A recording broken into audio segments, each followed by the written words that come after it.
Good evening. Welcome to the regular meeting of the Temple ISD Board of Trustees on June 14, 2021, here at 6 p.m. Our first item of business is to declare a quorum, which we do have. The second item is the Pledge of Allegiance. Would everybody please stand and face the flag? I pledge allegiance to the flag of the United States of America and to the republic for which it stands, one nation, under God, indivisible, with liberty and justice for all. Honor the Texas flag. I pledge allegiance to thee, Texas, one state under God, one indivisible.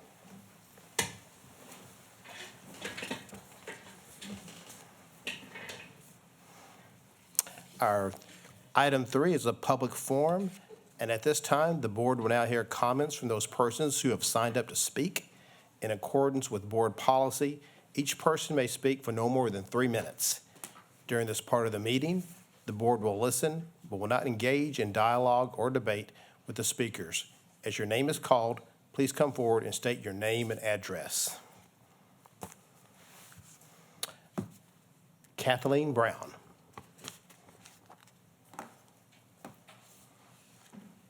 My name is Kathleen Brown, 3702 Jaguar Trail, Temple, Texas.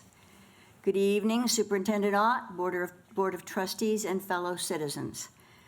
All school board of trustees have taken an oath to support and defend the constitutions of the United States and of Texas.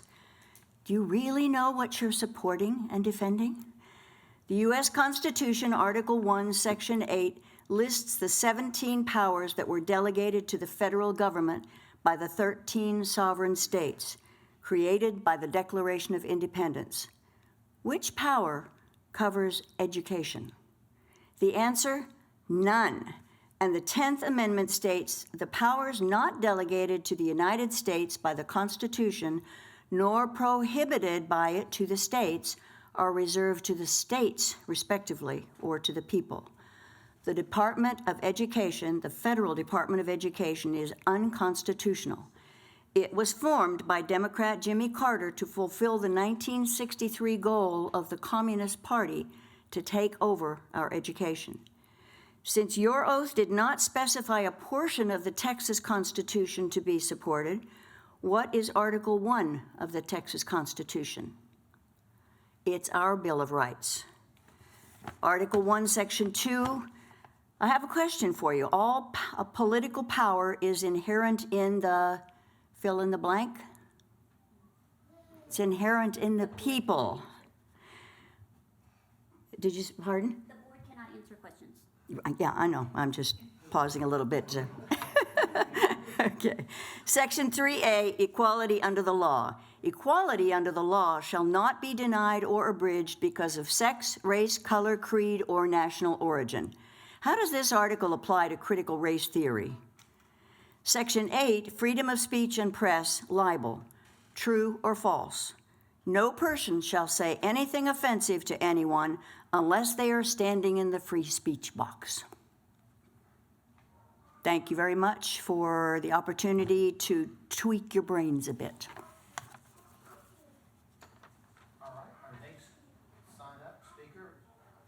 Our next sign-up speaker is Rayford Brown. Rayford Brown, next to her, 3702 Jaguar Trail, Temple, Texas, 76504. Superintendent Ott, Board of Trustees, fellow concerned citizens. You wouldn't be here if you weren't concerned, but thank you. Continuing on the Texas Constitution, Article 1, Section 28 of the Texas Constitution, suspension of laws. Who can waive state law? Can the governor rewrite law during his period as emperor? Only the legislature can suspend laws in accordance with the Texas Constitution. Section 29, to guard against transgressions of the high powers herein delegated, we declare, sounds like they were a little concerned, everything in the Bill of Rights is accepted out of the general powers of government. What does this mean to you? Do you feel a sense of desperation? Thomas Jefferson said about education, "Enlighten the people generally, and tyranny and oppression of body and mind will vanish like spirits at dawn of day." Article 7 of the Texas Constitution, education. Section 1 defines the purpose of public free schools. What is this purpose? State quoting, "The general diffusion of knowledge being essential to the preservation of the liberties and rights of the people, and ellipses, it shall be the duty of the legislature of the state to establish and maintain an efficient system of public free schools." Please keep in mind the word efficient when they pass the next bond issue and reach into the pockets of children not yet born with your immoral intergenerational theft of their right to the life, liberty, and the pursuit of happiness of these future generations. By imposing debt on them without their consent, because we lack the moral courage to tax for and pay for what we want now, the children will have their own problems to deal with without dealing with the debt that we're passing forward to them as the country slides into socialism. Thank you. David Carter.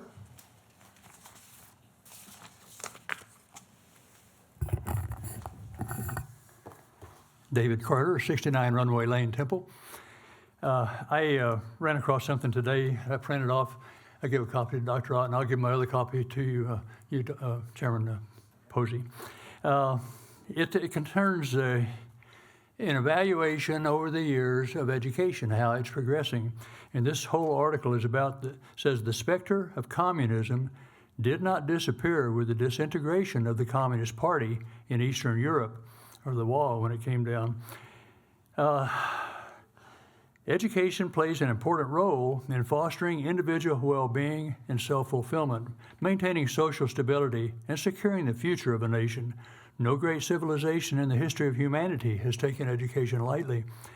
The fundamental purpose of education is to maintain humanity's moral standards. And I think of Austin and their gay pride marches and the sex education things that have been protested seriously down there that degrade moral standards, and continuing here, and preserve its divinely bestowed culture. It is the means, education is the means by which knowledge and craftsmanship are imparted and people socialized. Traditionally, the well-educated respect heaven, believe in the divine, and seek to follow the virtue of benevolence. All the Asiatic religions, and as well as our Christian, Judeo-Christian religions foster benevolence. They possess extensive knowledge of traditional culture as well as mastery over one or more trades. And I'd just like to focus on that word culture.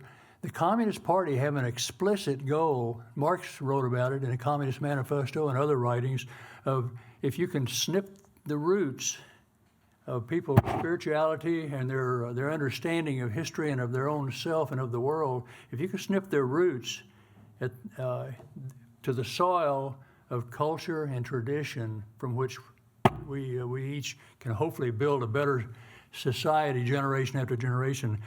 That's the way the communists intend to take over the world, including the United States of America, is by snipping the roots of traditional culture away from us. So, the last thing I'll say here is communist ideology gradually took over Western academia by infiltrating important traditional fields of study. And I've written in there teacher colleges. Columbia University is the center of communism and communist teachings in America, Columbia University in New York, as well as fabricating new sciences beholden to its ideological influence.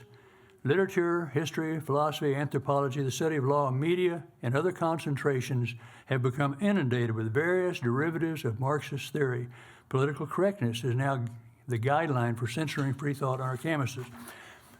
How much time do I have? 30 seconds? 9. 9. Time's up? Thank you very much. I'll just mention this book, Fed Ed 2002.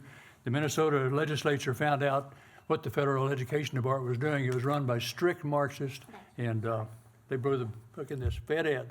You can get it right there, right along. Item four is the superintendent's recognitions. Would all the board members please come out front, please?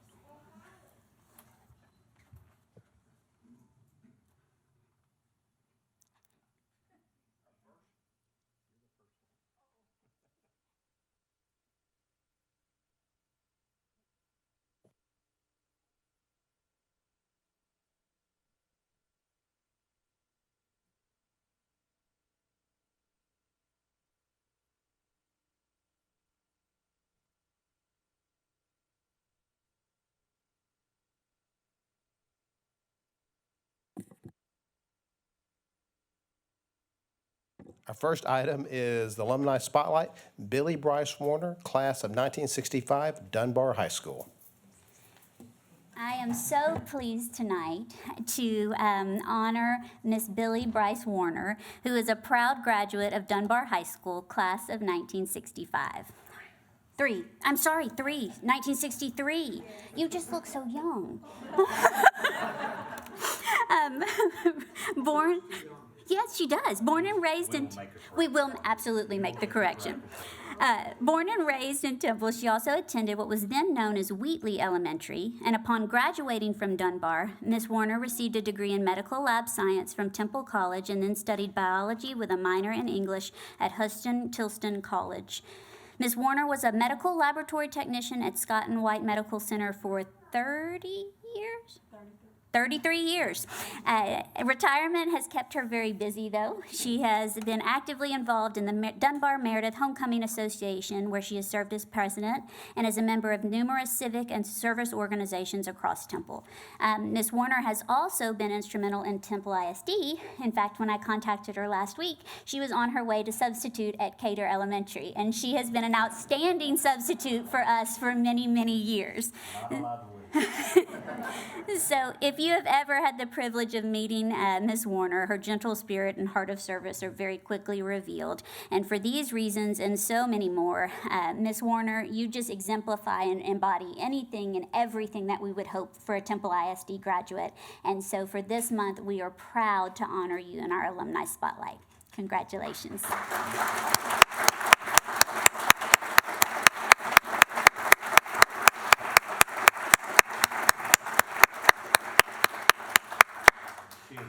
First graduate from Dunbar that we have recognized in this program. Congratulations on all your success and continue to be involved in the school district. Thank you so much. We appreciate you. Thank you. Take the time. You can get all of it.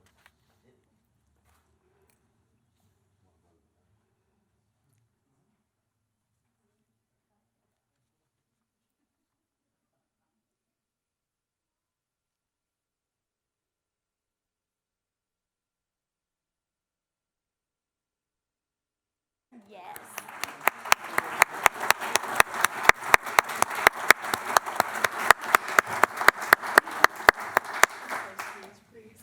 You Want to say something?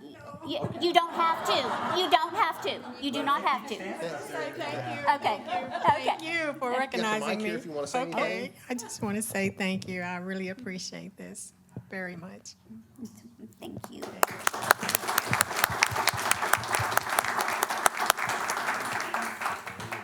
Yes, absolutely. Where are you subbing tomorrow?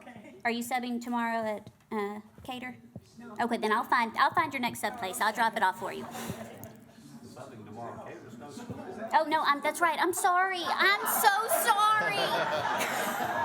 It's been a long year. It's been a really long year.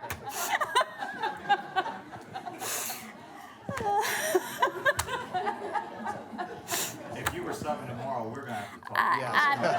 I'm sorry. Just graduated. I'm sorry. Yes, we did do that. Yes. Mm-hmm. Our next item is recognition of Don Ringler Automotive Group Texas Workforce Commission Industry Partnership Grant.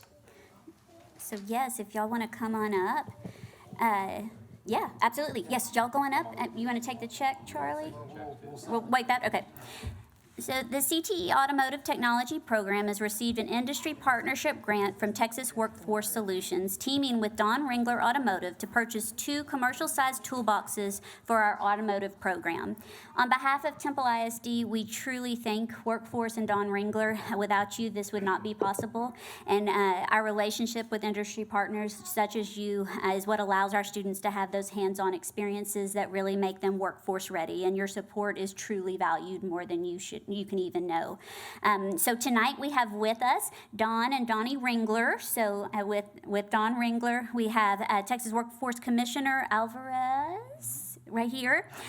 We have Susan Camas, Executive Director of Workforce Solutions of Central Texas. And former Wildcat. And former, yes, she could be in our alumni spotlight one day. Charlie Ayers, our Director of Industry Education Partnerships with Workforce, and we have Linda Angel and Jennifer Brady with Workforce Solutions as well. So thank you all for being here this evening. Charlie? Yeah, just a word. Is this on? I don't know. You're going to have to check So the bottom. Just a word. Just to give a little background, then I certainly want Commissioner Alvarez to be able to speak to this, because Commissioner Alvarez is all things education, and a lot of our programming that we do would not be possible without his support. And we always appreciate him taking time to come up from the mothership and see how we're doing in Central Texas. Yes, they all know it's Austin. They all know what the mothership is.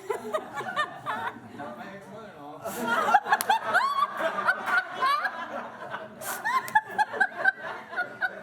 All right, so now you know why he's one of my favorite commissioners. But really, tonight is about Ringler Automotive Group. I'll let Commissioner Alvarez talk a little bit about the industry partnership grant, but this is a company that is not just committed to the community with words. They not only give up their time because they allow students to come into their business and practice their skills. Not on my Toyota, is it? But they allow students not only to come into their business and practice their skills, but part of this opportunity this evening is because of their willingness to contribute some of their company's money back to the students' needs. So Commissioner, I'll let you start from there. Commissioner Alvarez, like I said, is all about education.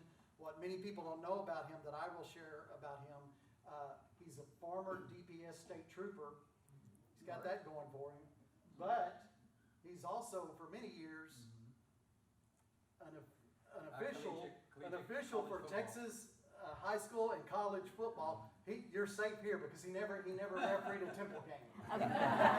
So you're okay. But Commissioner, share with them a little bit about the program. Sure. So first of all, I'm honored to be here today in Temple. And every time I come to Temple, I love eating Italian. So Linda and the group know that I love eating Italian food, and you got some of the best food here. Like you mentioned earlier, Charlie mentioned earlier, I was appointed by Governor Abbott in 2016 to oversee the 14 million working Texans. In 2016, we had 3.9 million working Texans. Now we're at 14, so we continue to do better and better. Texas does it the best. And so I'm very proud to say that today I had an opportunity to visit a state-of-the-art a CTE program that we have with Denise Ayers. I mean, what you have put in place here in Temple needs to be replicated in other parts of the state. And I'm not just saying that because I'm here. I truly mean that. The number of programs that they have in place, and of course the number of students that they touch. Now, some people feel that higher ed is 4-year college degree or 4-year university degree. Let me tell you, I'm in the firm belief that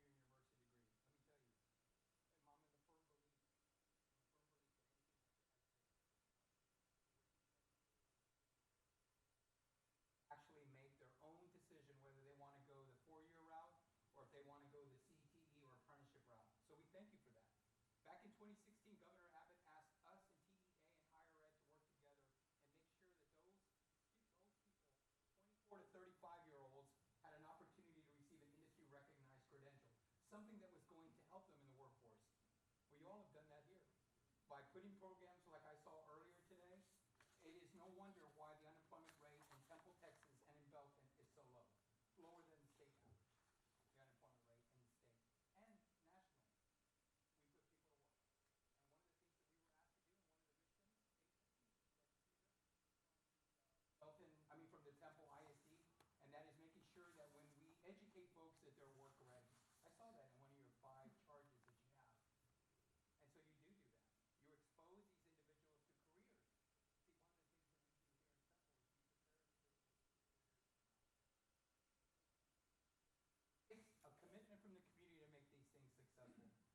with our business partners, working with the ISDs, working with higher ed businesses like you did before, Mr.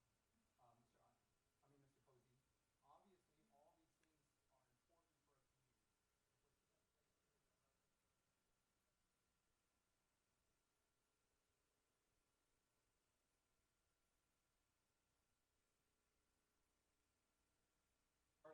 A superintendent's meeting, a board meeting, and an executive meeting, and then the superintendent doesn't join you afterwards. So we're doing good here. I mean, we feel good.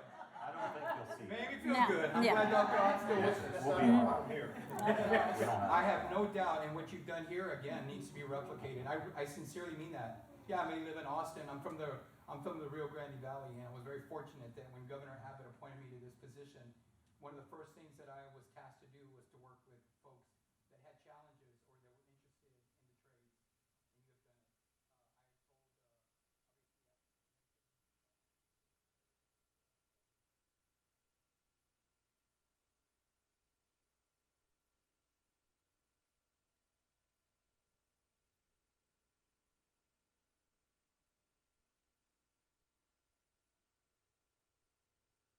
I don't want to take any more of your time. Thank you for everything you do for this great state of ours.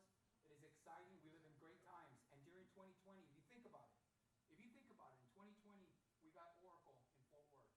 We got SpaceX to continue expansion. We got Exxon. We got Tesla down the street. Somebody needs to service those vehicles.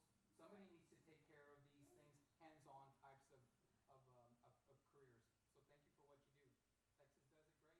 And when I come to community meetings like this, I have no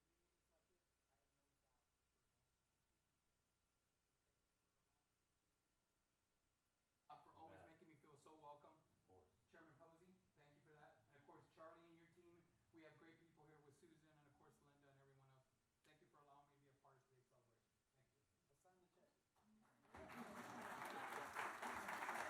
I was going to talk to you because you were going to put her to work tomorrow. And I am the Commissioner of Labor. I know. Okay, so my seat's going to be vacant in just a few minutes. I was jotting down names. Come join me. So, for you and your dad, I have a token of my appreciation of the detective workforce for those that are military veterans. Thank you for your service, but this is also a challenge coin that I'm giving you as well. You're welcome.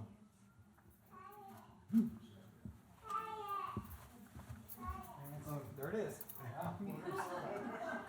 Secretary of State has said that is a valid Official, signature. okay. That is a All right. valid signature. Okay. Somewhere underneath there, Don. Thank you for everything. I'm serious. I really mean that. Thank you very much. Yes, sir. You want to? Yeah, well, you get a picture. Right here, John. Oh, you want another one? No, let them, yeah, let them. Oh, thank you, Don. Okay, mine's not so bad. You want to get that up in front of the board? Yeah, if we will, let's just take this in front of the board and get one big group shot. Sure. Got it? Okay.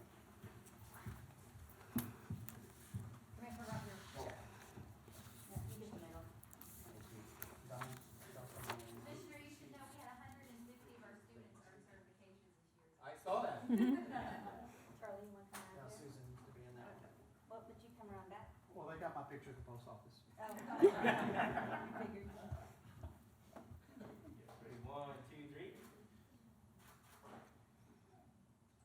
Looks good. Thank you guys. Thank you.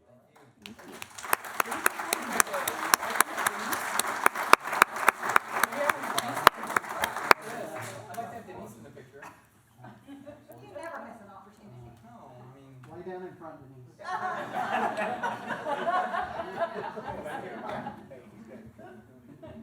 come on, Denise.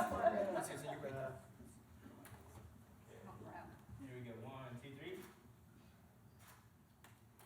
Thank you. Looks good. Thank you. Thank you for all you do. Thank you for all you do. I read a little bit about all of you. Yeah, they got another. Don and Donnie, if y'all stay up there. Don and Donnie, if y'all will stay up there.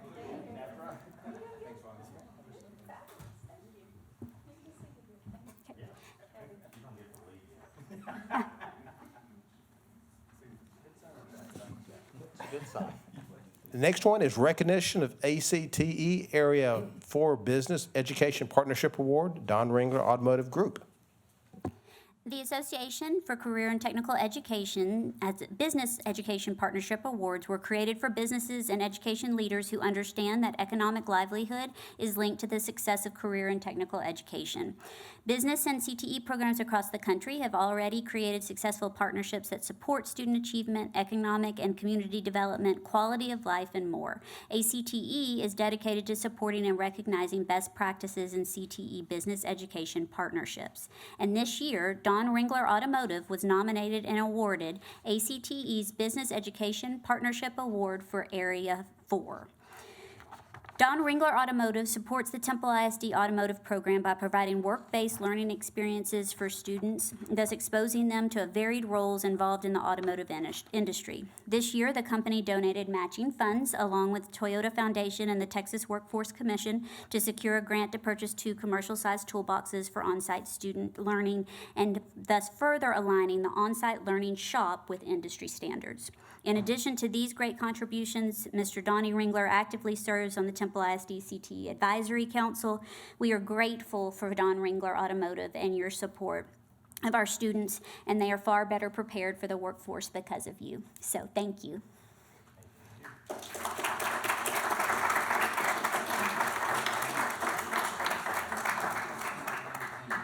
You can have a fantastic facility, and a lot of school districts do, but really it takes your local partners and your teachers to breathe life into that building. And these folks do that. They wrap their arms around our kids, and we really appreciate you. Thank you so much for helping our students. Thank you.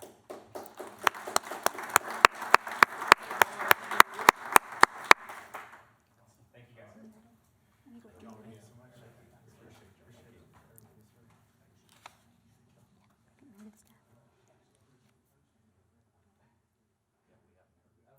Yeah. No, and yes, please, y'all are welcome to leave. Please, please, please. Thank you for being here. Yes, and y'all are welcome to leave while you can. Just yes, absolutely. Thank you, absolutely. Thank y'all for everything. Seriously, thank you, absolutely. Our next item is the recognition of HEB Excellence in Education winner, Meridith-Dunbar Early Childhood Center. Okay, so we are waiting for Meredith's staff to come in, so they are on their way, along with Principal Nikki Murphy. And in the meantime, I'd love for Rhonda. Rhonda, where'd you go? Oh, there you are. Rhonda, if you want to come on up with us, Nikki. Yes, absolutely. Y'all all come up now. Everybody.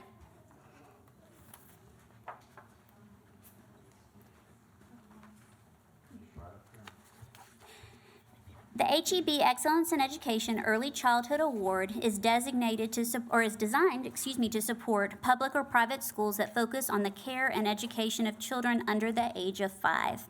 The purpose of the award is to offer support to help create or enhance kinder readiness programs that prepare children to enter kindergarten socially and academically ready to learn. To apply for this award, applicants must meet the following criteria. They must demonstrate both a passion and a commitment to offering quality early childhood education and care in the community. They must be successful in preparing students to enter kindergarten, both socially and academically ready to learn. And they must exhibit innovation in the classroom or program setting. All completed, submitted applications are screened and scored by a panel of professional judges comprised of educators, administrators, and community leaders. 5 applicants were selected by the panel as finalists, as statewide finalists, and we are pleased to recognize our very own Meridith-Dunbar Early Childhood Academy as a state finalist in the HEB Early Childhood Award.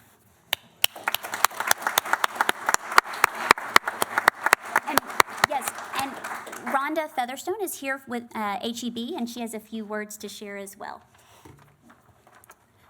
Thank you, and it is such an honor and a privilege to be here with y'all this evening.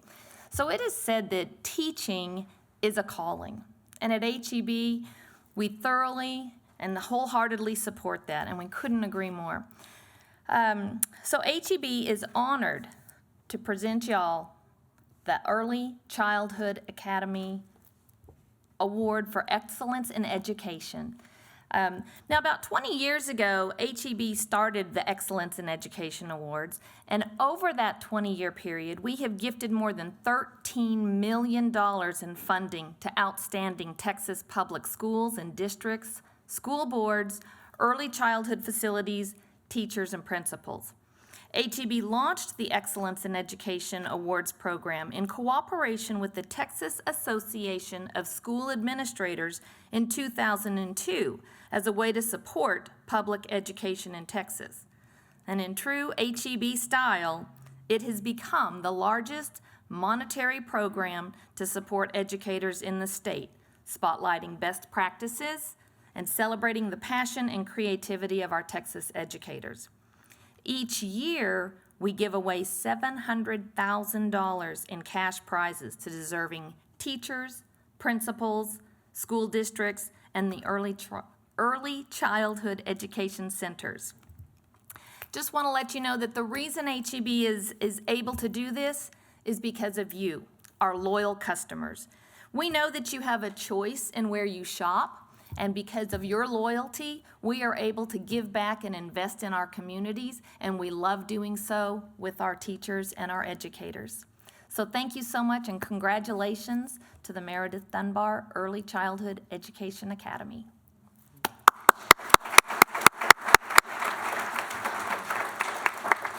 First of all, I want to thank HEB. You have always been the model partner for education in Texas. We're so grateful for everything that you've done for all Texas children. Why don't you go over here for the photo? Yeah. And then I want to say something that I think most folks are thinking with respect to Meridith-Dunbar. You know, every school in Texas dealt with COVID, but not every school took 3-year-olds in October, but they did. And not every school was under construction for an entire year while they were experiencing COVID, but they were. And they have done a fantastic job. You hit the right path. Congratulations to all of you guys. Thank you.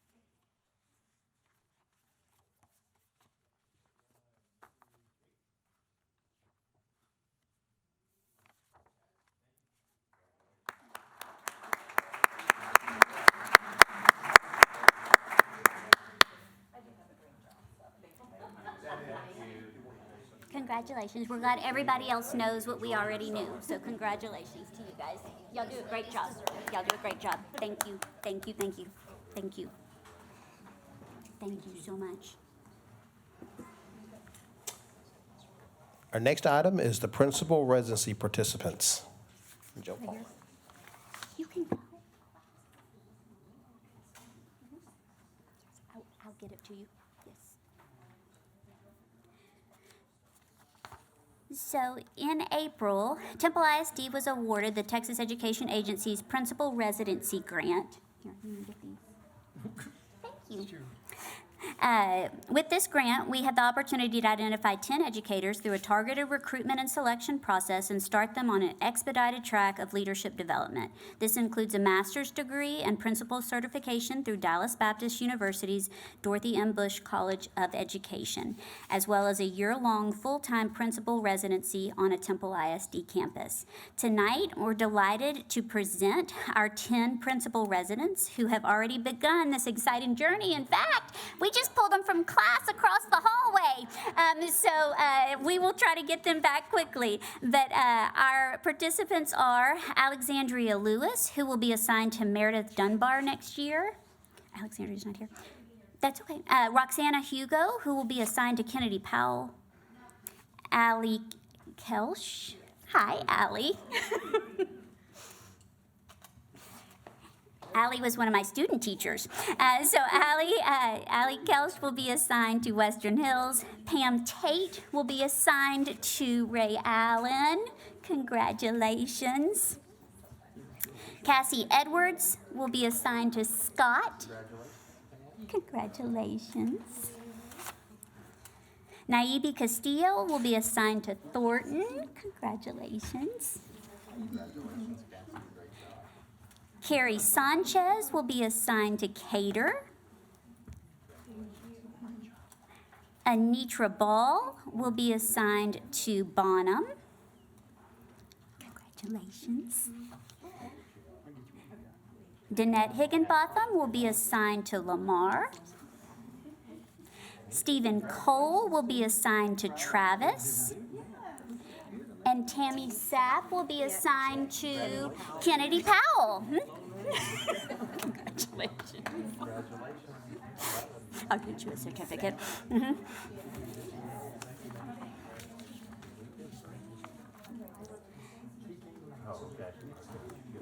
So, y'all know we're gonna have to do a group picture, so y'all are gonna, y'all come right up here in the front, it's okay. Yeah, it's okay. Come right up here in the front, and we'll do our group picture.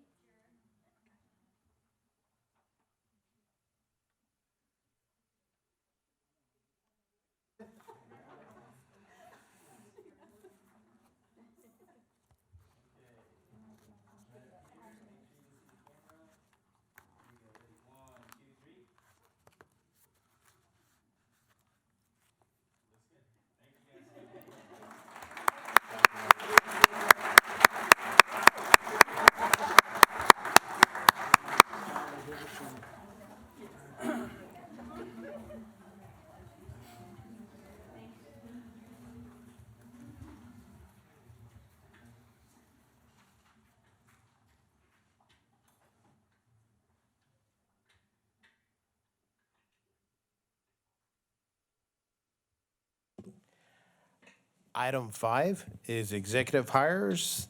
A, consideration for approval to hire Fran Smetana as Director of Academic Intervention. Mr. Posey, Dr. Ott, and TISD board members, the Curriculum and Instruction Interview Committee, which included Dr. Lisa Adams, Callan Vaden, and Dr. Karen Morgan, interviewed from internal candidates and selected Fran Smetana as a new Director of Academic Interventions, pending board approval. Fran will oversee the ESSER grant funds for the next few years. Ms. Smetana has a wealth of experience overseeing grant funding and implementing grant programs at the campus level, and the committee is excited for these to be taken now to the district level. Fran's a graduate of Texas A&M. You have to wait on the Aggies a little bit to give them some time. You want to say that one more time? Fran is a graduate of Texas A&M. That's better. Where she received a BBA in management. She has a Master's of Education in Educational Administration from Tarleton State University. Fran started her teaching career at Westphalia, then went to pre-K at McGowan-Stevens, and then back to public schools at Holland, and then at Bartlett, where I met her, and she worked at Salado under an outstanding principal before coming to Temple ISD in 2011, where she was hired as an ACE director. Fran was asked to serve as an interim principal at Ray Allen in January of 17 and selected the campus principal later that year in June of 2017, where she's been up until today. It was today, tomorrow. Fran's married to David Smetana, and they have 2 grown children, Peyton and Casey, and 2 grandkids. So therefore, at this time, the committee presents Fran Smetana as the Director of Academic Interventions. Thank you, Mr. Palmer. Is there any questions? This does require approval. I move to approve Ms. Smetana. Motion by Mrs. Davis, Second that motion. seconded by Mr. Gaines. All in favor, signify by saying aye. Aye. Anybody opposed? The ayes have it. Congratulations, Fran.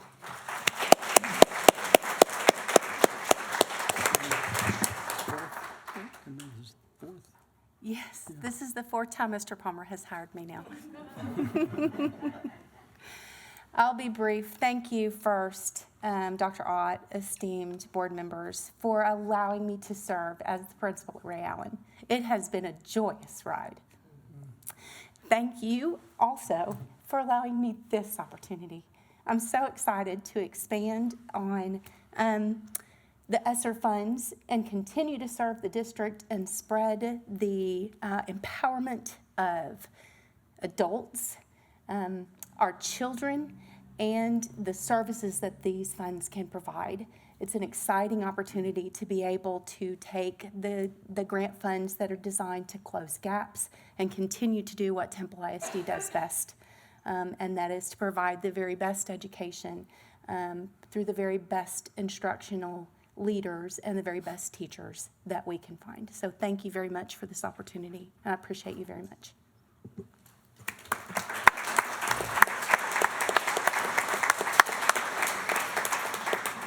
Fran, I just want to take a second, and on behalf of the school district, I want to thank you so much for what you've done at Ray Allen.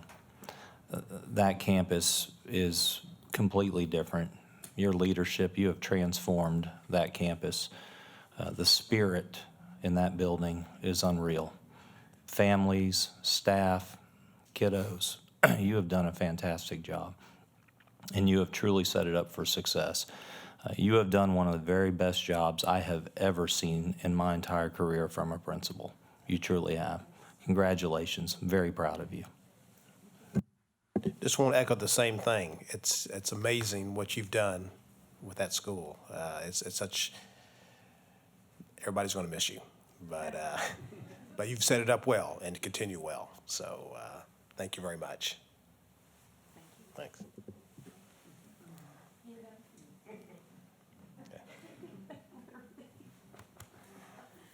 All right. Oh, All right. got something next. Our next item is consideration for approval to hire Quinessa Williams as principal for Cater Elementary. And I'm going to ask the new Director of Employee Relations, did I get it right? Whatever Donna used to be, I think that's my first. So Mr. Lopez, you come up and make this presentation, sir. Thank you very much. So the hiring committee comprised of Rebecca Lenane, Gina Prentice, Lori Hindy, Stacy Cisneros, Maria Inman, Hannah Green, Elena Mikes, Rhonda Black, Aaron Boren, and Donna Ward received 32 applicants for the position of principal of Cater Elementary and selected their top 6 candidates to interview. After interviews on May 14th, 2021, the committee selected their top 3 candidates to interview with the senior leadership team. The SLT interviewed the top 3 candidates on May 18th, 2021, and selected Quinessa Williams as a candidate to take to the school board for approval on June 14th, 2021. Ms. Williams received a Bachelor of Arts in Early Childhood Studies with an EC to 6 teaching certification from the University of Texas at Arlington in 2011, and a Master's in Educational Technology Leadership from Lamar University in 2015. Ms. Williams began her career in Chilton ISD as a 3rd grade teacher and moved to Temple ISD in 2013, where she taught 3rd and 4th grades at Scott Elementary. In 2015, Ms. Williams moved into an instructional coach role at Jefferson Elementary and then into an assistant principal role at Cater Elementary in 2018. Ms. Williams currently resides in Temple with her husband, Shadrick, and 3 beautiful children, Nia, 8th grader, Grayson, 4th grader, and Cade, kindergartner, who gives awesome fist bumps. She is an avid gardener and loves to plant and grow her own vegetables. She encourages those around her to have a growth mindset in life as well as in education. Ms. Williams brings with her to the position of principal of Cater Elementary a wealth of instructional knowledge, a drive for excellence in all that she does, and a love for the children and community of Temple ISD. It is with great pleasure that the committee recommends Ms. Quinessa Williams for the position of principal of Cater Elementary in Temple ISD. Thank you. Members, any questions? This one also requires approval. I move to approve Ms. Williams as the new principal. I second that motion. Motion by Ms. Gowan, seconded by Mr. Gaines. All in favor signify by saying aye. Aye. Any opposed? The ayes have it. Congratulations.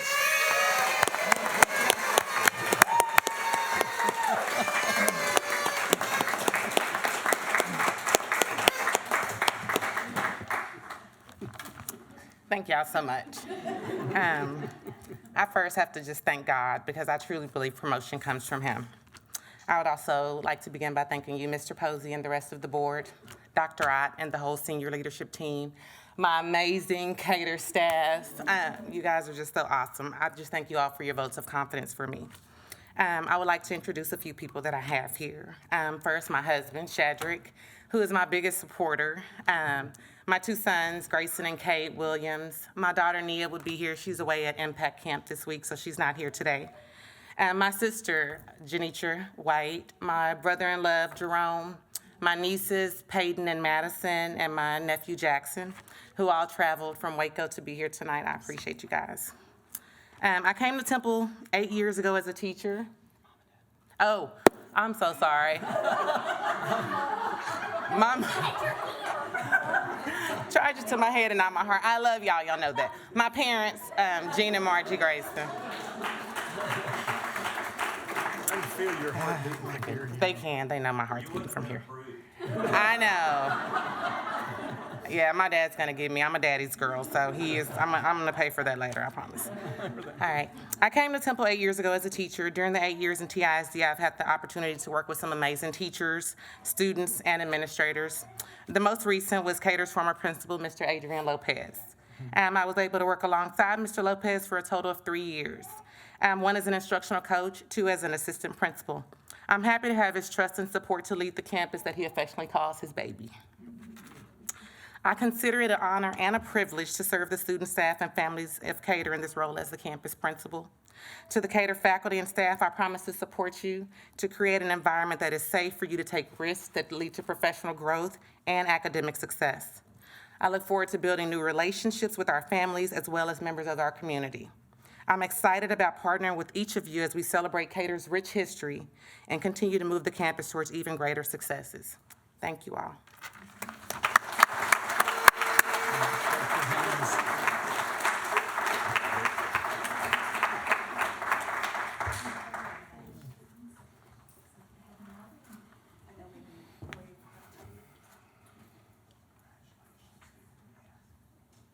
Actually, one of the first times I got to meet Quinessa and Chadrick was in our marriage class, and I knew right then who the boss was.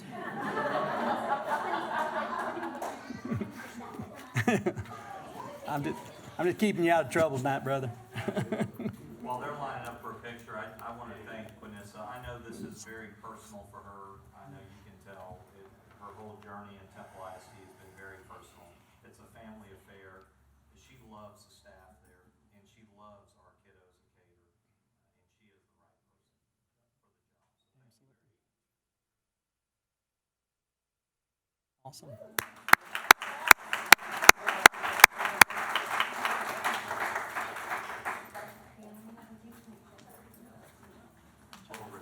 Come on, Grayson. Oh, hey, kid. You doing all right this time?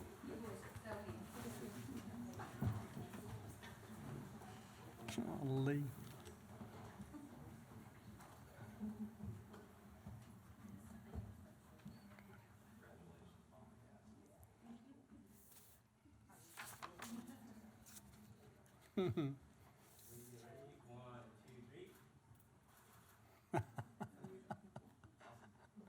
Oh, man.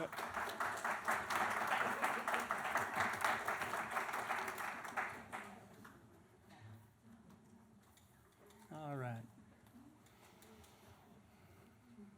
God. You know, it's amazing how good of people we hire here, isn't it? I mean, golly, it's just awesome. Our next item is consideration for approval to hire Jill Owen as principal of Kennedy-Powell Elementary. And Miss Donna Ward, about to be Dr. Donna Ward before too long, will present our new principal at Kennedy-Powell. And I was going to say I was feeling bad about putting Quinessa's parents in the overflow room, but now I don't. Mr. Posey, Board of Trustees, Dr. Well, maybe no. The hiring committee comprised of Lindsay McLean, Lori Vance, Kristen Childress, Kayla DeBaker, Betsy Germstadt, Nicole Taha, Amanda Deladoni, Kelly Hesse, Kristen Malone, Kristen Malone, Laura Lopez, and Christine Parks reviewed 33 applicants for the position of principal of Kennedy-Powell Elementary and selected their top 6 candidates to interview. After interviews on June 4th, 2021, the committee selected their top 2 candidates to interview with the senior leadership team. The senior leadership team interviewed the top 2 candidates on June 9th, 2021, and selected Ms. Jill Owen as the candidate to take to the school board for approval on June 14th, 2021. Ms. Owen received a Bachelor of Arts in Elementary Education in 1991 from Texas Christian University in Fort Worth and a Master of Educational Leadership from the University of Texas at Tyler in 2017. Miss Owen began her teaching career in Fort Worth ISD at Blue Hayes Elementary in 1991. In 1993, she moved to Oklahoma, where she served as a teacher and a program coordinator and grant writer for the Oklahoma Parents as Teachers program. She currently serves as the assistant principal of Mountain View Elementary School in Killeen ISD, a position she has held since 2018. Mrs. Owen is invested in the community of Temple. She grew up in Temple schools and is a Temple ISD alumni. She currently resides in the historic district of Temple and is excited to make a difference in the lives of the students in our community. Mrs. Owen is married to Brian Owen, who is a 5th grade teacher at Thornton Elementary.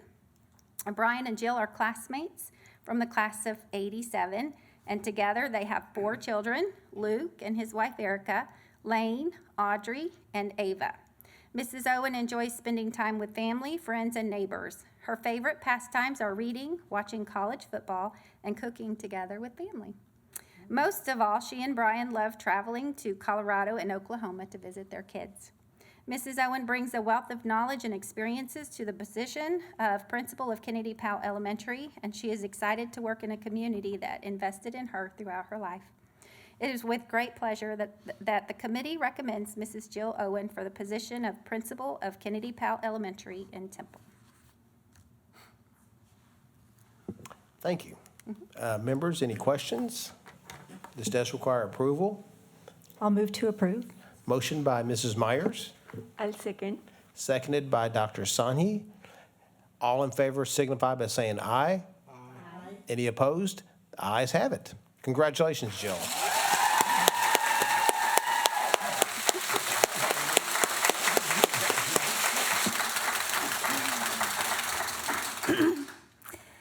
Thank you all so much.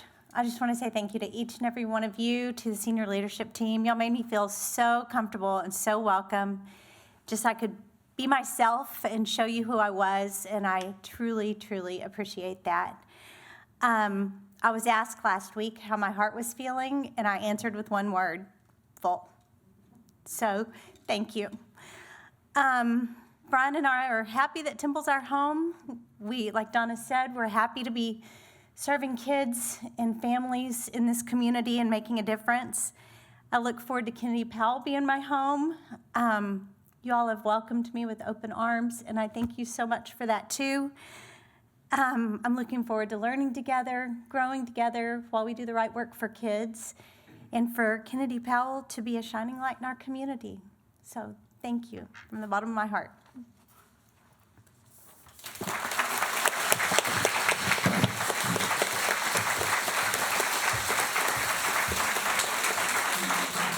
You know, the thing with Jill is because she lives in Temple, you're able to go, here you go, sorry. You're able to really check out references and not just what's on the page. So you're able to check out her trivia club group, her book club group, and everything else. And I'll tell you the one thing that stood out when you talk to everybody in the community is Jill never really left Temple. She never left Temple. I know she's worked in other districts, but she never really left Temple. So she's right back where she needs to be, and welcome back. And we are so glad to have you, Jill. Thank you. Thank you. I forgot to introduce my family. I was kind of nervous, so. And Jill, after you just, we can come take a picture with you and the board, and then your family can come up and take a picture too. Okay. How does that? That'll work. Okay. Okay. Okay. I have my mom with me, Virginia Sutherland. And thanks for raising Wildcats, Mom. I have my cousin, Melissa Harper, who is a previous principal of Kennedy-Powell. I have my husband, Brian, who, like Donna said, not only teaches here, but his dad was a Temple teacher for 32 years. So he's keeping that going as well. He was at Travis and Temple High School. And then in the very back, I have Jessica Watts, who's a friend from work, a colleague, my thinking partner. She's an instructional coach at my campus. And then I'm not going to cry, but my principal, Dr. Podaski, and his wife, Mary, who today he concluded 42 years in public education, and he's handing me the torch tonight. So I'll keep it burning for you. Those are my people.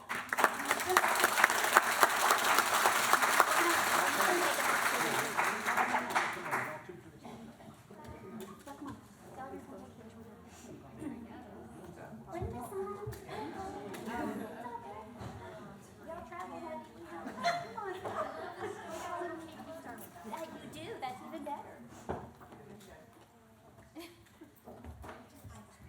Well, I'm sorry, you should have known.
And again, you're definitely free to leave after this if you want to, unless you want to stay for the board meeting.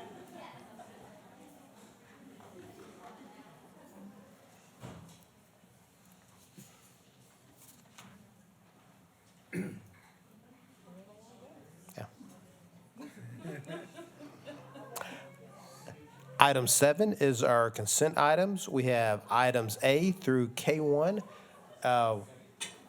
I'm sorry, let me back up. I skipped. Item 6 is the board president's report. A is future items of discussion. Is there anything the board wishes to have on a future agenda? Seeing none. Important dates, and Dr. Ott. Okay, I'll just review a few of them. I'll start with June 16th. We have a special board meeting, and I believe that's the one where we're going to take the safety plan forward. Is that correct? And then I think it's the second part 2 of the budget. Kent, is that right, Marilyn? Okay. And then June 17th is the bond planning meeting. And hoping we have a really good turnout for that. We have certainly, and I want to thank the Telegram, Joel, so please pass that on for helping us really push it with the community to encourage participation. The following week, we have School Board Policy Committee, the 23rd and the 24th is a Facilities Committee meeting, and then the special board meeting at the end of the month, June 29th, and that's to adopt the budget. And then we have our second bond planning meeting, and that is July 8th. And then a regular school board meeting, July 12th.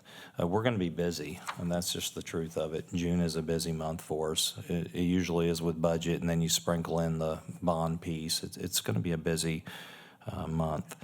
And then you do have the Chicago dates on the back, the performance rather, for our Fine Arts Department, and those are June 27th or 4th through the 7th, and their hyperlink is there for ticket availability too.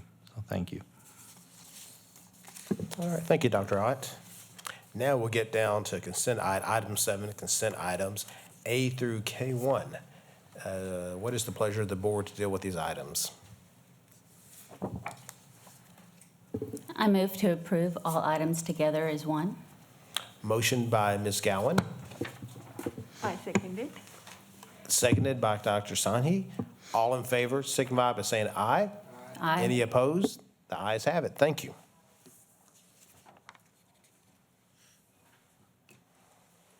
Item 8 is our action items, human resources. No items. B, curriculum instruction. No items.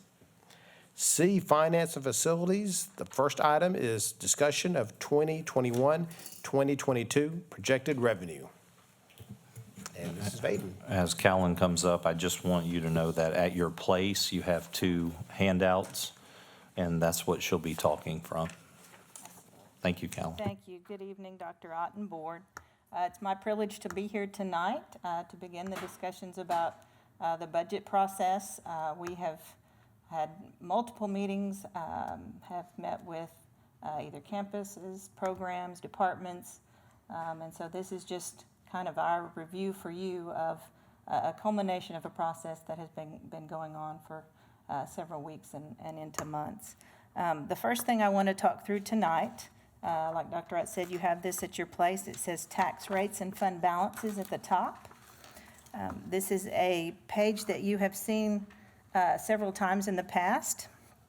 However, I did remove some of the earlier years, so there's not quite as much information on this page as previously. And we will work from left to right. And so tonight is to go over the revenue portion of the budget. And so these are pieces of information that really impact that, the important pieces of information. So I want to go through and kind of highlight those for you. You will see we'll start the fiscal year.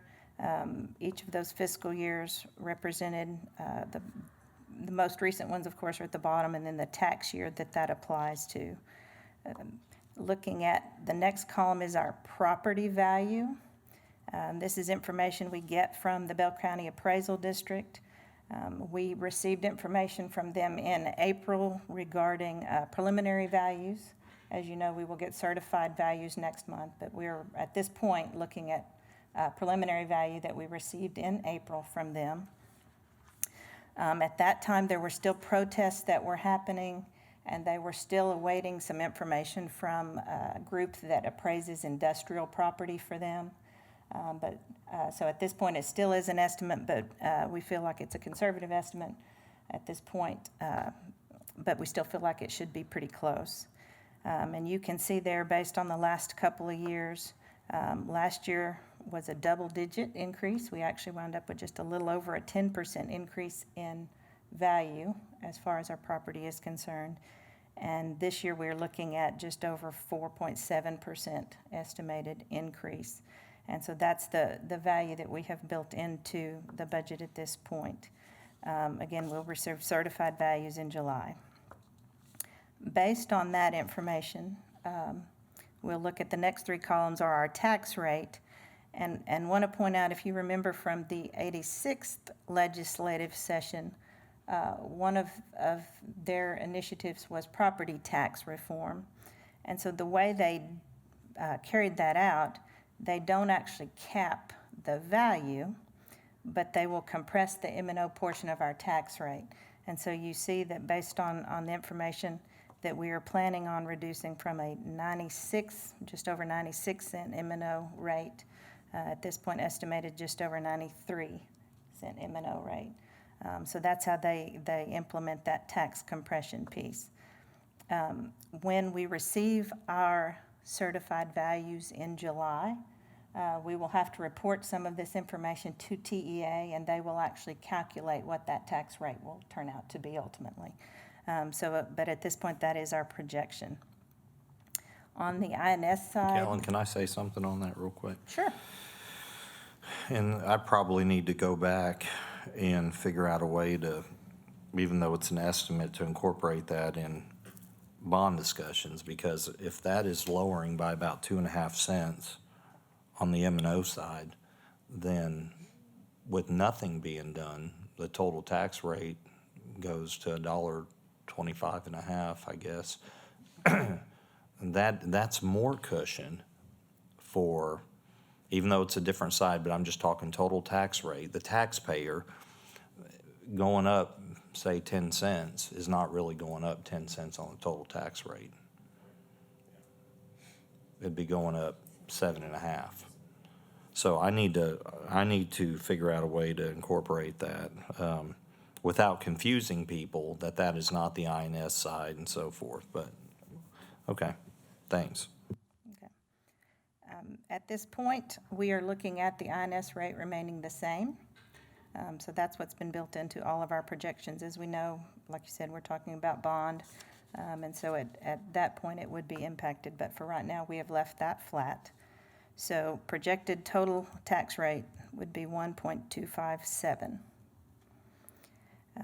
We are continuing across. We are looking at a 97% collection rate. Last year at this time, we had estimated 96%, being very conservative with the pandemic.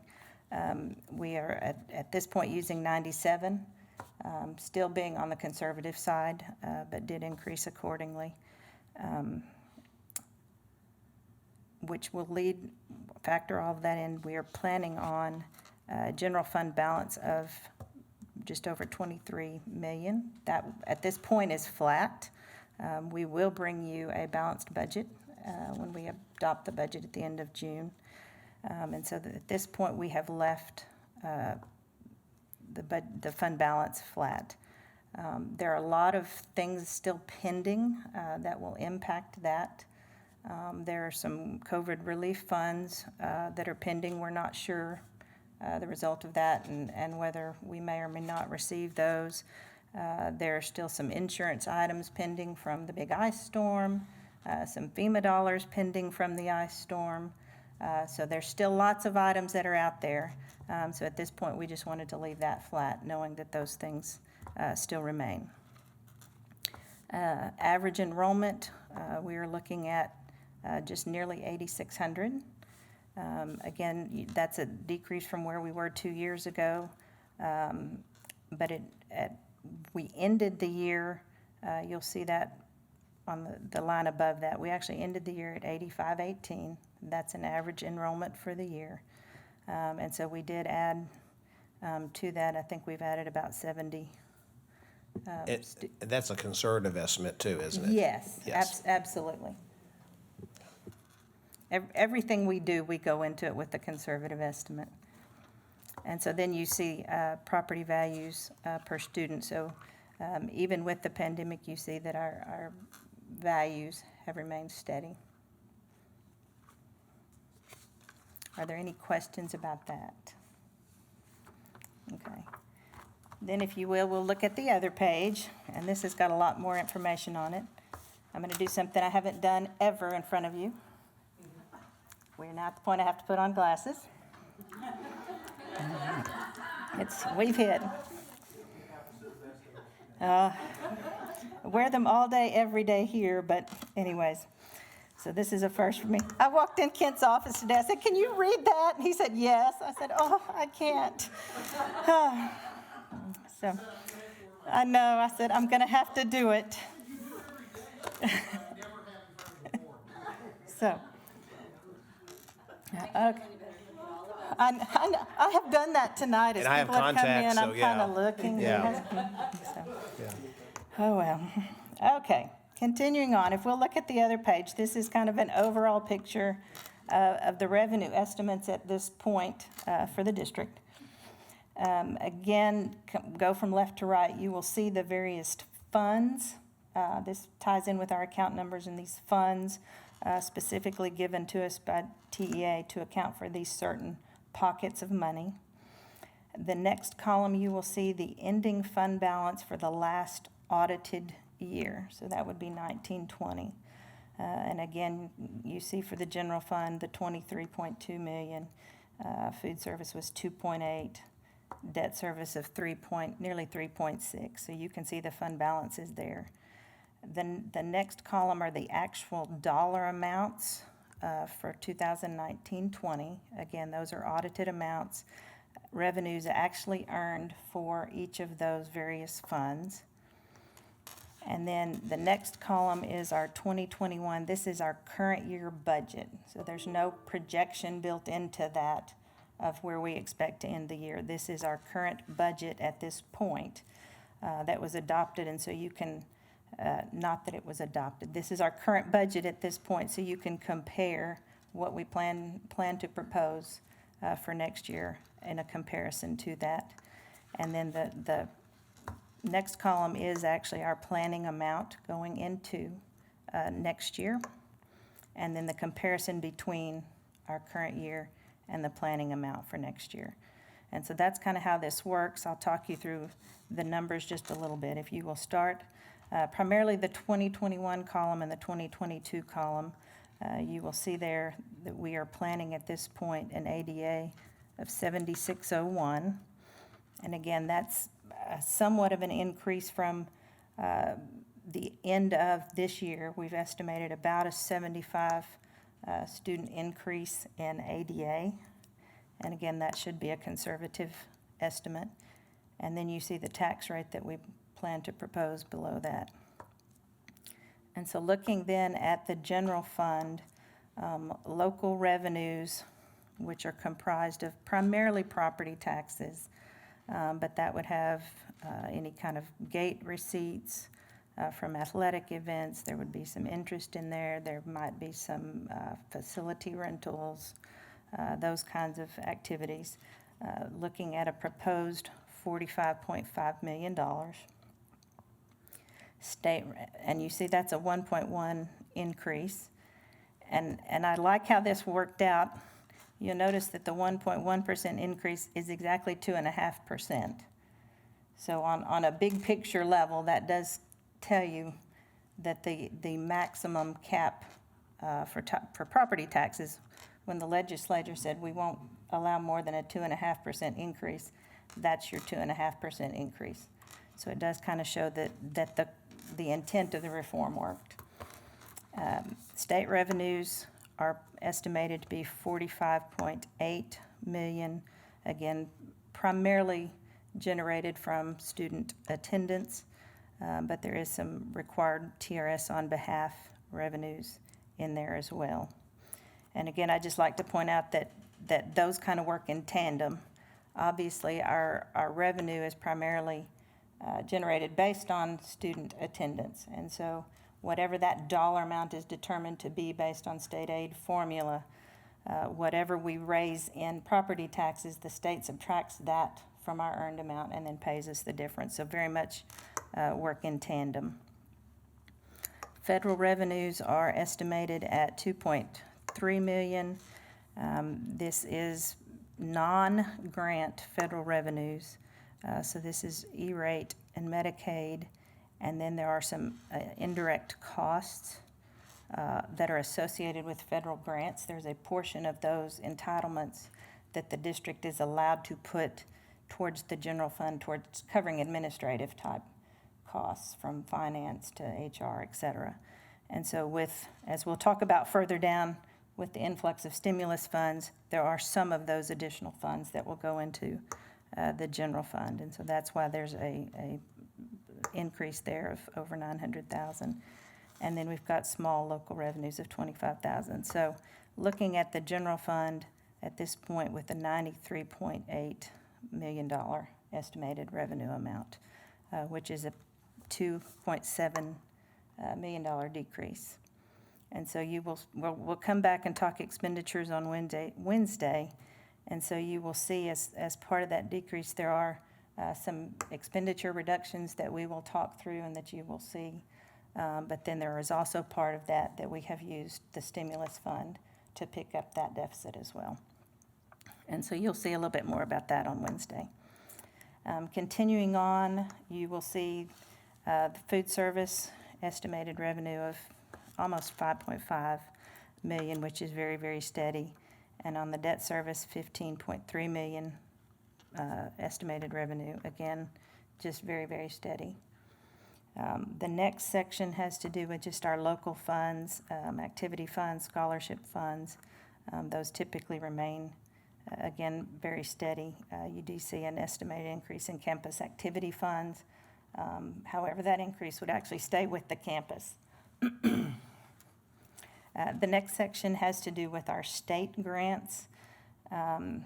Most of those, again, remaining very steady. I do want to point out there are two of these that were one-time type grants. We had a Math Innovation Zone grant, and then we also had a Special Ed Fiscal Support grant that were one-time type activities, and those funds will not be available next year. So we do see just over $250,000 decrease in our state grants. And then the last section is our federal grant section. Again, you can see that there's in our Title I and our Idea B, the 211 and 224 rows, there's a slight decrease there, a relatively slight decrease, but those funds, whatever's left this year, will roll forward. And so we actually anticipate having some of those funds roll forward, and those amounts remaining, again, fairly steady. Do want to point out, there's a row, it says 255A, and this is the Principal Residency Grant. This is the $700,000 brand new grant that's been awarded. That was the 10 people that were here tonight, and so it was nice to kind of see that ties in here. So that's a new grant that we have received.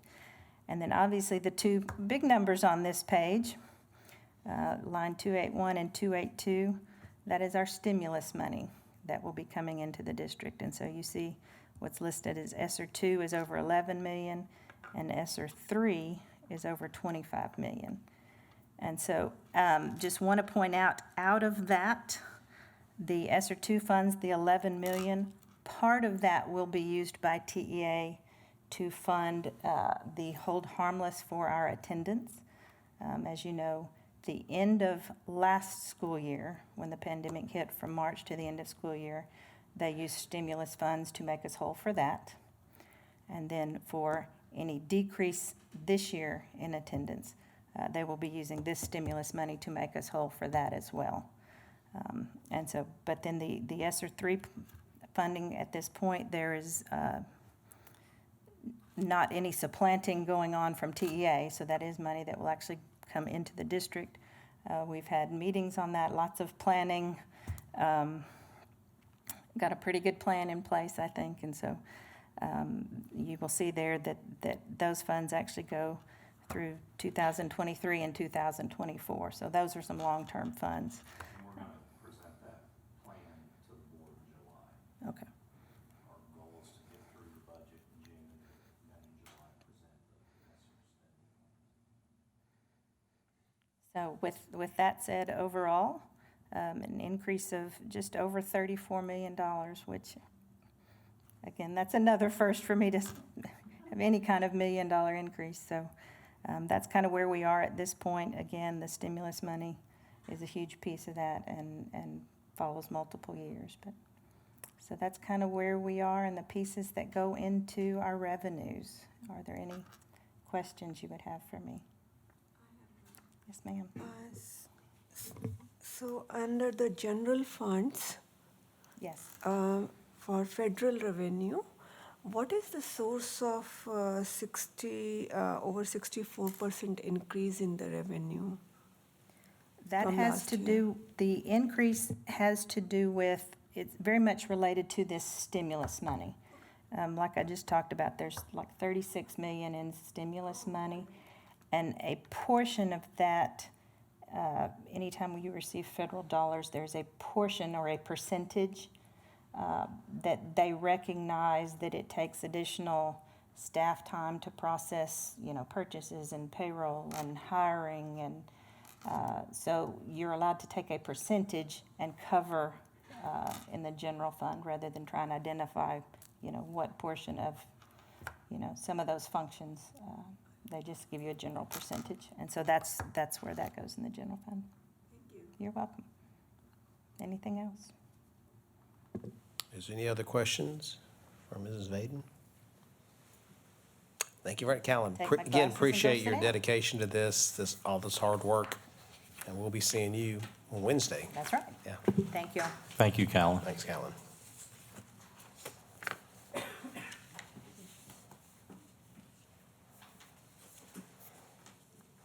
Item D is student services, consideration for approval of an additional amendment to the district innovation plan. Or Good addition evening. amendment, yeah. Yeah, good evening. In 2019, the board approved our District of Innovation Plan, and that was designed for allowing the district flexibility to be exempt from certain restrictions, certain requirements in the Texas Education Code and the Texas Administrative Code. What we're looking at tonight is having an addition, an amendment to add another section to it. And it relates to group health insurance benefits for our employees. Under the current law, once a district opts into the TRS active care, which we have, we cannot opt out or make any changes to the group health coverage that's available to our employees. So there's no flexibility allowed in that. So what we're asking for tonight in this amendment is an exemption that allows TISD to increase its local control by potentially providing our employees with a different health care plan than TRS.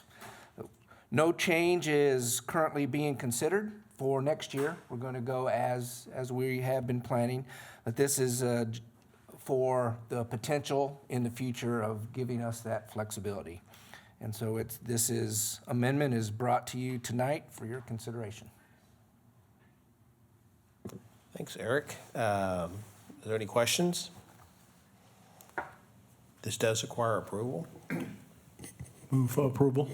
Motion by Mr. Gaines, Second motion. seconded by Mrs. Davis. All in favor signify by saying aye. Aye. Any opposed? The ayes have it. Thank you. Board committee reports. Facilities Committee update, meeting held May 27th, 2021 at 4 p.m. Mr. Gaines. The meeting was called to order at 4:01 p.m. No one signed up to speak during the public forum.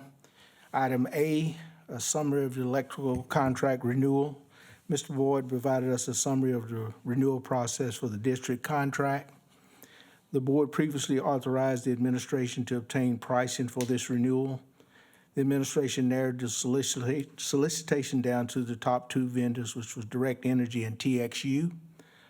On May 18th, the administration determined that the pricing in the market appears to be at a favorable level and selected the vendors to provide the best pricing on the day, Direct Energy, through the buyback board, provided the most favorable pricing and contract terms. There, the administration chose to lock in the Direct Energy for 120 months to take advantage of the pricing to provide future budget certainty. Item B, update of the bond planning. Dr. Ott provided us an overview of the bond planning process. He provided a timeline, demographics information, reason for calling a bond, and tax rate information. In addition, he presented potential projects across the district, how these projects address growth, security, programs, and equity, and master planning improvements. The meeting was adjourned at 5:05 p.m.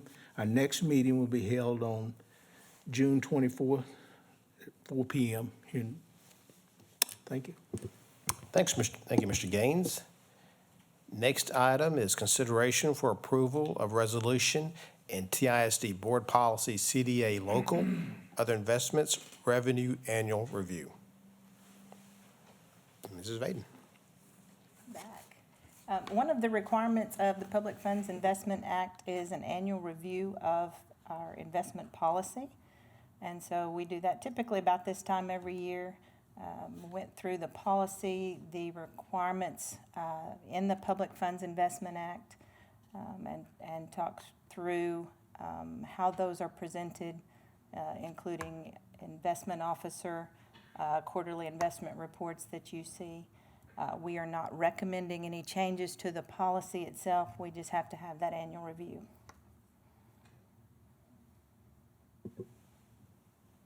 Are there any questions? This does require approval. I move for approval. Motion by Ms. Gowan, I'll second. seconded by Mrs. Davis. All in favor signify by saying aye. Aye. Oh. She said. Oh. It was. It was in sync. I'll do the next one for you. Simultaneous. I'm sorry. So The motion is made by Ms. Gowan, seconded by Mrs. Davis. All in favor signify by saying aye. Aye. Any opposed? The ayes have it. Thank you. I'll keep watching my head around here, I'm sorry. Next item is the board policy review, DEA. Oh, I'm sorry, yes, I skipped ahead. Policy Committee update, meeting held May 26, 2021 at 4 p.m. Mrs. Davis, sorry about that. That's I got okay. ahead of myself. That's fine. The meeting was called to order at 4:01 p.m. Kaden Vaden, Chief Financial Officer, presented the annual review of the investment policy and investment strategies. No changes were recommended at this time. She will present the annual review to the full board tonight for consideration, which is done. Dr. Ott reviewed a draft community presentation regarding the facilities master plan and moving forward. He mentioned that there will be 3 community meetings, June 17th, July 8th, and August 4th at the Mayburn Center in Temple. A District of Innovation Plan amendment was discussed that would allow the district to choose a different health insurance pool rather than the current TRS options if the district so chooses. This item was previously presented at tonight's meeting. Christine Parks, Chief of Communications, presented changes to next year's return to school plan. She also mentioned that there could be more changes down the road. Several policies were discussed and will be presented at tonight's meeting. The meeting was adjourned at 5:21 p.m. Our next Policy Committee meeting will be June 23rd, 2021 at 4 p.m. Thank you, Mrs. Davis. Our next item is the board policy review, DEA legal, compensation and benefits, compensation plan, DEA local, compensation and benefits, compensation plan, DEA legal, compensation plan, incentives and stipends, DEAA local, compensation plan, incentives and stipends, DEAB legal, compensation plan, wage and hour laws, and DEAB local, compensation plan, wage and hour laws. Mr. Hagenberger. Good evening again. DEA legal, our first policy tonight. This is where when you hear the TEA's minimum salary schedule, this is where it is listed. It is, and then you'll hear it's teachers, librarians, counselors, and nurses. They're all on this plan. Not too much of an issue for us. We as a district are about, on average, about $20,000 above the minimum plan. So when they make changes, it doesn't really affect us because we are so far above the minimum salary schedule. The commissioner does have rules on where to be put in that pay scale, and it particularly with those job descriptions that aren't educational related. We can use previous year's experience in an outside job as years of experience for this scale, and the commissioner outlines that. It also, at the bottom there, mentions the career ladder, if you remember that from years ago. We as a district have nobody left that's eligible on the career ladder, so that's, we don't have that. On the next page, it talks about pay increases and an increase in the basic allotment. This was added 2 years ago with House Bill 3, in that if they increase the basic allotment, which gives us more funding, that the district's required to spend 30% of that funding on compensation. And of that 30%, 75% have to go to classroom teachers, which is the exercise we went through a couple years ago when House Bill 3 came out. And we spent just shy of 60%. That's how we were able to catch up. The minimum was 30%,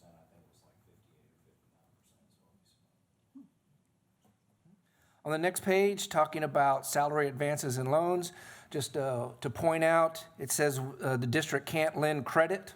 And so that's when you hear us saying we submit the purchase order, but we can't pay for it until the services are rendered or until we get the product. This is where that ties into, because if we did, that would could be construed as credit. And so that's that part. On the next page, talks about TRS surcharges for retirees. When we hire a retiree, we still have to pay the district or the TRS care, and the district pays for their retirement pieces in that, and the state still has to pay into the system also for those. As an average, hiring a retiree is about a 20% increase in what a person who's not retired in it, all the different things that are required to be paid for with that.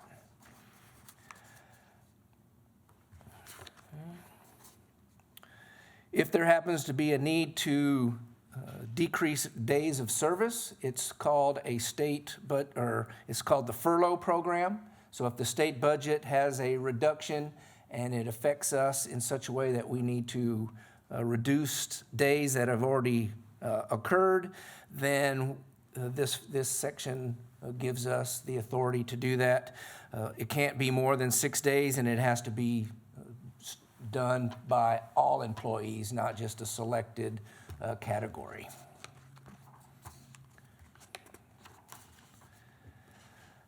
Talking about the local part of that, DEA, just wanted to highlight that the purpose of the compensation plan is to hire and retain highly qualified employees. So that's the basis of our compensation plan. Salaried employees, they're paid even though their work may be only 10 and a half months for a teacher or 11, depending on the contract you're on. Salaried employees, their pay is distributed through the 12 months period, and that's where in the local policy it states that. And then the last part of that, we've talked about a couple times over the last several months when we made the change of non-exempt employees when there was a disaster and emergency declaration, how we recently changed the policy to say that it was 1.5 times the regular rate, and if it was declared hazardous, then it was 2 times the rate, which the board approved a couple months ago in that. Next policy, DEAA, talks about various incentives. One of the things that we've talked about recently is the teacher incentive allotment. You've heard HR talk about that. That falls under this policy. And then the local side of that with stipends that along with the compensation plan, in the budget, it has the stipend pay scale with that also. DEAB, this is our Fair Labor Standards Act, talks about minimum wage and overtime. We as a district allow for compensation time. So even though if it's overtime, law requires you to pay time and a half. Rather than paying you get in comp time, then you get that same amount of time off. So rather than the district paying for the overtime, at time and a half don't have to, or it accumulates, and then they get that time off at another time that's more convenient. Local policy part of that, we cap the comp time at 60 hours, and so that when an employee gets close to that, we can, by local policy, require them to take that time. A lot of times if it's